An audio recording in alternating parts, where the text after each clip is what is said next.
Do you feel confused, discouraged? Do you really wonder right now whether it's really worth walking with God? If you need some help, stay with us. It's on the way. Thanks for listening to this edition of Living on the Edge with Chip Ingram. Living on the Edge is an international discipleship ministry focused on helping Christians live like Christians. Do you know one of Satan's most effective tactics against us is discouragement? It's because it can paralyze us, cloud our judgment, and create distance between us and God. The Apostle Paul knew that, so he urged believers in 1 Thessalonians to seek out those who were discouraged and help them out. And that's where Chip's headed today as he continues our series, Lift, the Awesome Power of Encouragement. He'll explain some easy ways to help others get the right perspective for any circumstance. So if you're ready, let's join Chip now for the remainder of his message, How to Lift Up Those Who Are Down, from 1 Thessalonians chapter 2. Notice in verses 3 through 6, he reminds them of the character of the messengers. He, Timothy, and Silas. He says, "For our exhortation does not come from error or impurity or by way of deceit. But just as we've been approved by God to be entrusted with the gospel, so we speak. Not as pleasing men, but God who examines our hearts. For we never came with flattering speech, as you know." Guess what you're going to put a box around? "Nor with a pretext for greed. God is our witness. Nor did we seek glory from men, either from you or from others, even though, as apostles of Christ, we might have asserted our authority." Put a box around "as you know" in verse 5. Next, he reminds them of the ministry they received in verses 7 through 11. He goes, "But we proved to be gentle among you, as a nursing mother tenderly cares for her children. Having thus a fond affection for you, we were well pleased to impart to you not only the gospel of God, but also our own lives." Why? Because you had become very dear to us. Verse 9, put a box around the next phrase. "For you recall, brethren, our labor and hardship, how working night and day, so as not to be a burden to any of you, we proclaim to you the gospel of God." Notice verse 10, "You are witnesses." What's that do? It reminds them. Put a box around that. You are witnesses, and so is God, how devoutly and uprightly and blamelessly we behave toward you believers. Just as, verse 11, you know how we were exhorting and encouraging and imploring each of you as a father would his own children. Why? Paul reminds them of the results in their lives when they receive the message, so that, or resulting in, that you may walk in a manner worthy of God who calls you into his own kingdom and glory. Now, just by way of doing a little Bible study, by the way, this is what I do. I'll read a passage over and over and over, and any concept that is repeated, then I'll circle it or underline it.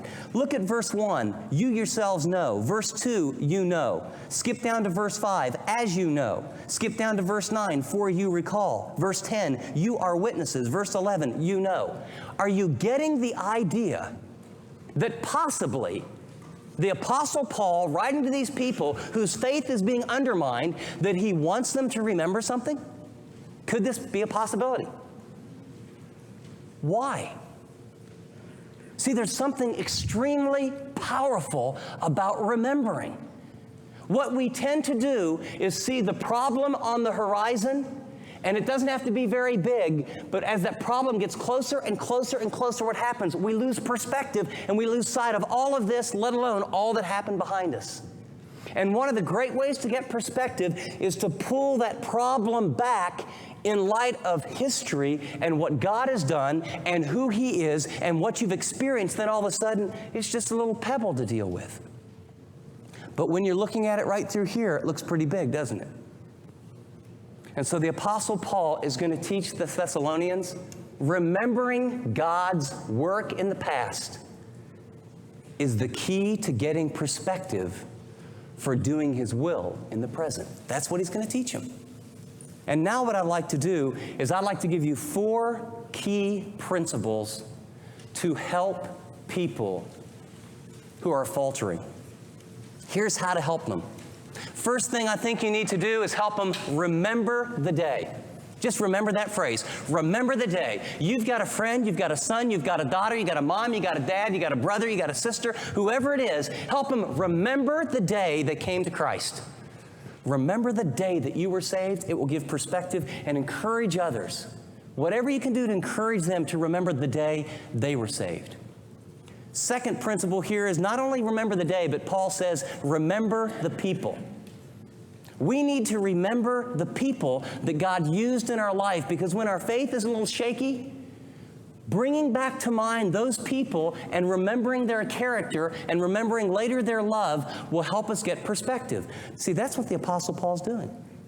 And we need to ask and help people who are discouraged, ask them, whose life has the most credibility? And how do you want your life to turn out? Life lesson: ministry to others is a sacred stewardship. You might jot that down. Ministry to other people for us as believers is a sacred stewardship. Our motives must match our message. See, the fact of the matter is that some of us are sharing our faith. Some people are coming to Christ. And right now, when a person's picture comes to their mind about who's helped them spiritually, you know whose picture it is? It's yours. Now, they're going to go through some rough times later, and your picture pops up in their mind. Will they be able to say, oh, that woman, that man, that student, they were a straight shooter.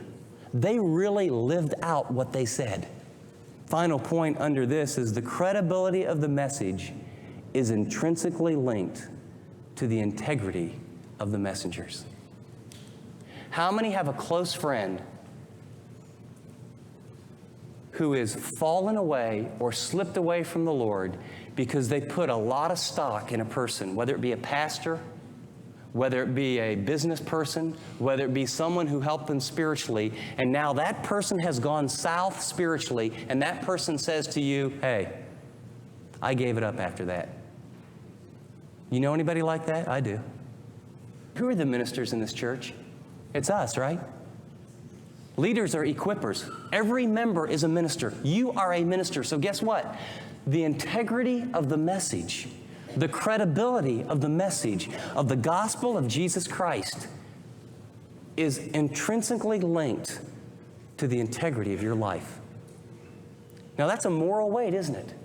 Now, if you feel overwhelmed, good. You should. That's what ought to keep me and you on our knees saying, oh, God, I deal with tough people. I deal with thousands or millions of dollars. I've got all kind of responsibility at my work, and there's people here in ministry, they all really look to me, and I can't measure up, and I'm inadequate. Great, that's what the Apostle Paul said. Who's adequate for these things? Nobody is. And so you stay dependent, and you cry out to God one day at a time, and you say, God, give me the supernatural power to significantly live out my life, and when I blow it, don't let me fake it. Let me go back to people and tell them where I blew it. Make it right and go on. People don't need perfect models, but they need real ones. And so we learn, help people remember the day. Help them remember the people that had impact. And third, help them remember the love. When people's faith is starting to falter, when they're getting knocked down, they're discouraged, and they feel inadequate, and they have some doubts, they need to remember the people that really, really have loved them. Because we forget that. Paul gives us two metaphors here. Verse 7 through 11. Metaphor 1 is, he said, we loved you with a mother's love. Metaphor 2, we loved you with a father's love. The first is tender and compassionate and sacrificial and giving away your life and going for broke. The second one is instructive, encouraging, even rebuking when necessary to keep you on the straight and narrow. Follow along. He says, but we proved to be gentle among you, as a nursing mother tenderly cares for her own children. The word tenderly cares, literally, it's to warm. The Apostle Paul says the picture that comes to your mind when you see a tiny little newborn baby against the breast of her mother and the warmth and the security that baby feels, that's how we feel about you. That's how we loved you. Verse 8, he says, why? Having thus a fond affection for you. This wasn't a job. We weren't preachers. Having thus a fond affection, we loved you. We were well pleased to impart to you not only the gospel, but what? but our own lives, because you have become very dear to us. The people that you know that are struggling need to remember there's people that have loved them deeply, sacrificially. There's people that have been over at their house late at night and prayed through the night and met them at the hospital and struggled with doubts. Verse 9, he goes on, for you recall, brethren, our labor and our hardship and how we work night and day as not to be a burden. The idea is financially to any of you. We proclaim to you the gospel of God. You are our witnesses, and so is God, verse 10, of how devoutly it means holy, how uprightly it means morally pure, and how blamelessly, beyond reproach, we behave toward you believers. How, just as you know, we were exhorting, encouraging, and imploring each one of you, metaphor, as a father does his own children. You study the three words, they're amazing. We were encouraging. We were your cheerleaders. We were the dad who said, you can make it, son. You can make it, son. Hang in there. I love you. Oh, you fell down. You blew it. You sinned again. You went out and got drunk. God understands. We still love you. Come on, get up. Let's go again. Oh, it's all right. I know it's tough and you've been in those pagan temples. Hey, get up and do it again. We love you. Hang in there. And then we comforted and we cried, like a dad does at times. And then the final word, we implored, we urged. There's a sense of urgency. We stood up and said, hey, you're playing games with God. Step up to the daggone plate and walk with God and say no to sin and do what you know is right. See, that's what a dad does. The Apostle Paul says, that's what we did for you. He said, you feel like your faith is on shaky ground? Remember the day that you're saved. Number two, remember the messengers. Remember the people that God used in your life. Third, remember the love. Remember the love that you've received. Why would God let go of you now? Why falter? Why doubt? Why question? If God loved you that much in the past, do you think He's going to let go of you? No way. Application. Help others. As you meet with them this week, as you write letters, as you call people on the phone, as you line up lunch appointments, and I'm encouraging you to do that, remind them of the time and the meals and the counseling and the financial help and the encouragement and the child care and the friendship they've received from those that ministered Christ to them. That's mother's love. And remind them of the instruction and the truth and the Bible studies and the challenge and the spurring on and even the rebuke and the correction they received from those who ministered Christ to them. And that's father love. Help people remember how they've been ministered to. And the little life lesson here, ministry is messy. Ministry is very messy. Ministry isn't about transmission of informational teaching. Ministry is about wholehearted involvement in the trenches of life where you go through it with people and you love them until they mature. And you go down with the downs and up with the ups and down with the downs and up with the ups. And there's times where you love, embrace, encourage, and comfort. And there's times you sit down and say, if you really don't mean business with God, why don't you let me know? Because I don't want to play games and God doesn't want to play games. What you're doing is wrong. And the last 3 or 4 times we've met, you've asked for help, and all you're doing is whining. If you want help, I want to give it. If not, at least get honest, okay? That's ministry. It's involvement. And the Apostle Paul says, if you can help people remember that day they're saved, if you can help people remember the people that have been significant and remember how deeply they've been loved, you know what happens to their little problems, their faltering faith? They get small. I mean, we're talking about a God, if He's done this much in the past, He's surely going to help them make it through this. Final thing, he says, remember the transformation in your life. He reminded the Thessalonians, hey, not only when I came, how you came to Christ, not only the character against all the slander and attack you hear, man, we were above reproach. And not only did we stay up late and help you and love you and care for you like a mother, but he says, you know, Thessalonians, why don't you just, rewind the tape? Your life has changed. You've been transformed. Notice verse 12. He says this imploring, this encouraging, this exhorting like a father his own children. Notice verse 12, so that. When you see that in English, it can either mean purpose or it can mean result. In this case, grammatically, it means result. It has the idea so that, or resulting in, you may walk in a manner worthy of God who calls you in His own kingdom and glory. He basically says so that we encouraged, we loved, we helped, so that you have the power and the ability along with the desire to live out a new life even as you already are. And He tells them, look, think back.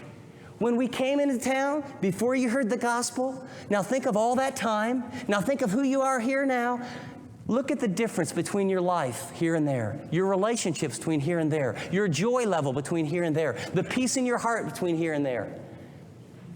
And you know something? We need to remind people in our midst of how much God is changing them. You know who the last person is? This is another little life lesson. The person who's last to know how much Christ is changing their life is the person inside the body walking around. Because most of us, what do? Even though we're changing, all we see is the crud that still needs cleaned up. All we see is the problems that still need, attention. And so we give our focus to that. We need to be little mirrors to one another. We need to verbalize to one another, man, you're making progress. Wow, are you just starting to talk to your wife and kids like that? You used to be pretty insensitive. Wow, that issue you asked me to pray about 3 months ago with your husband, it is amazing the change I see. Man, your countenance isn't different. The discipline I see in your life, your concern for other people. Man, I hear you verbalizing your faith and living it out. It is amazing what I see in your life. But it happens so gradually, doesn't it? Okay, back to square one. People are hurting more than we know and more than they ever show, right? And you have more to offer than you know and more than you show. Find that person, if they be in your own home, if they're in your Bible study, if you're in ministry with them, if they're a mom, a dad, a brother, a sister, an aunt, uncle, a coworker. I'm going to ask you to fan out and each one of us choose one person and say, whether it's over lunch, a letter, a phone call, an email, I'm going to guide this person to remember the day that they were saved and relive it. Wouldn't that do a lot for them? I'm going to guide this person, and I'm not going to tell them it. I'm just going to start asking them questions about the people that have had the most impact in their life. I'm going to do something over the phone or around the table where I get them to remember how deeply God has actually loved them through other people. And then I'm going to make some very honest, objective, not blowing smoke comments about the concrete, supernatural, Christ-like character that I see in their life that didn't used to be there. People, I want to tell you something.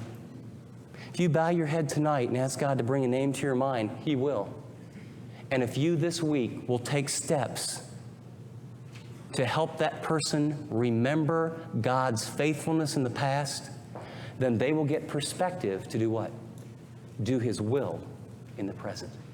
When our faith is slandered, remembering the work of God in our past is what provides perspective to do the will of God in the present.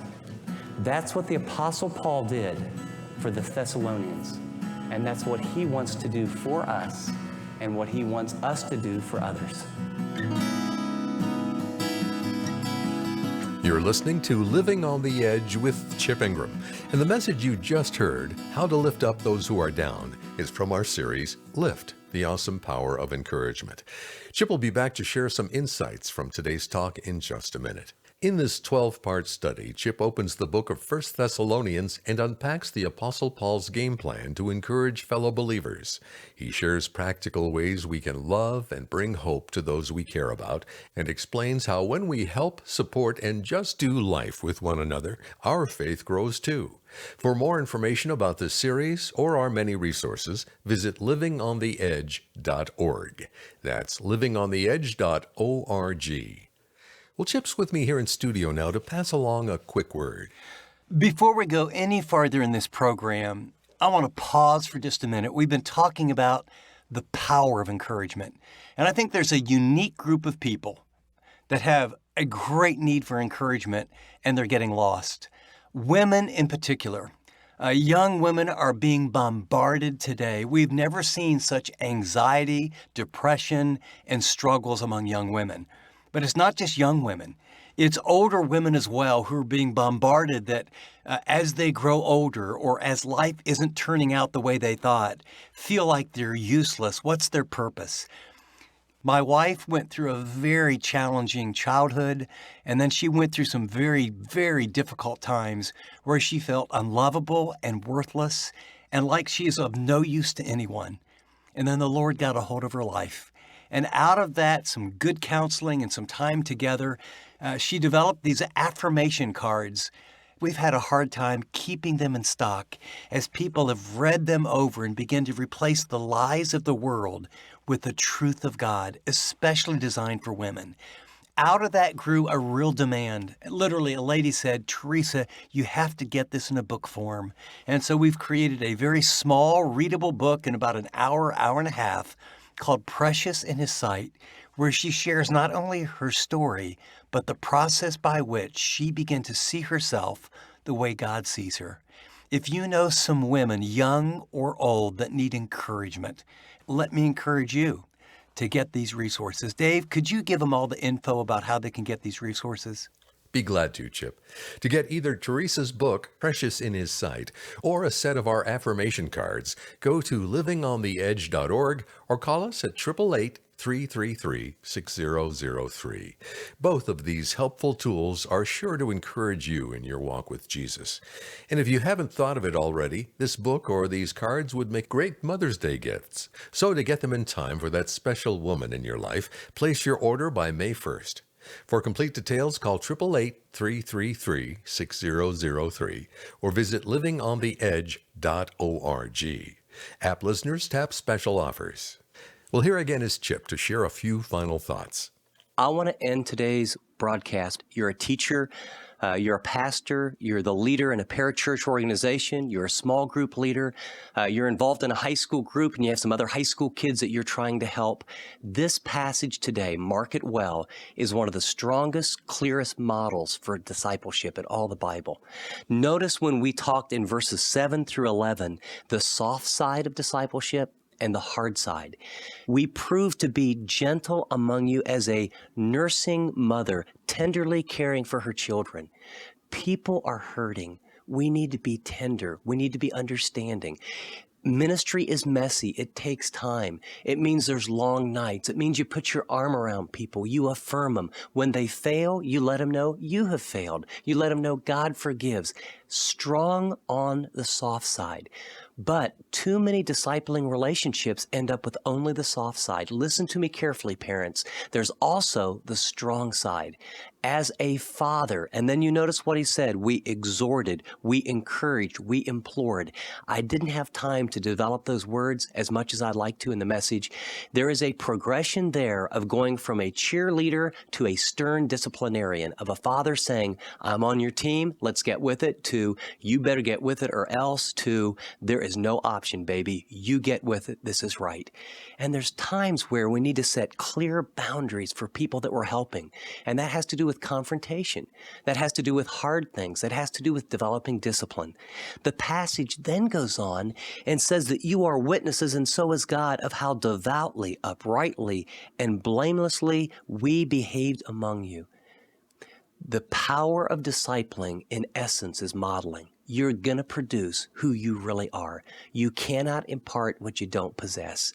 And so there's a soft side, there's a hard side, there's a modeling, and then there's a goal. And never forget the goal. The goal isn't to have a group. The goal isn't for everyone to be happy. The goal is that they may walk in a manner worthy of the Lord. Mom, dad, small group leader, pastor, parachurch group leader, let's make disciples. Good word, Chip. As we close, I want to thank each of you who's making this program possible through your generous giving. 100% of your gifts go directly to the ministry to help Christians live like Christians. Now, if you found this teaching helpful but aren't yet on the team, consider doing that today, won't you? Sending a gift is easy. Go to livingontheedge.org or text DONATE to 74141. That's the word DONATE to 74141, or visit livingontheedge.org. App listeners, tap Donate. And let me thank you in advance for doing whatever the Lord leads you to do. We'll listen next time as Chip continues his series, Lift, the Awesome Power of Encouragement. Until then, I'm Dave Drury, thanking you for joining us for this edition of Living on the Edge.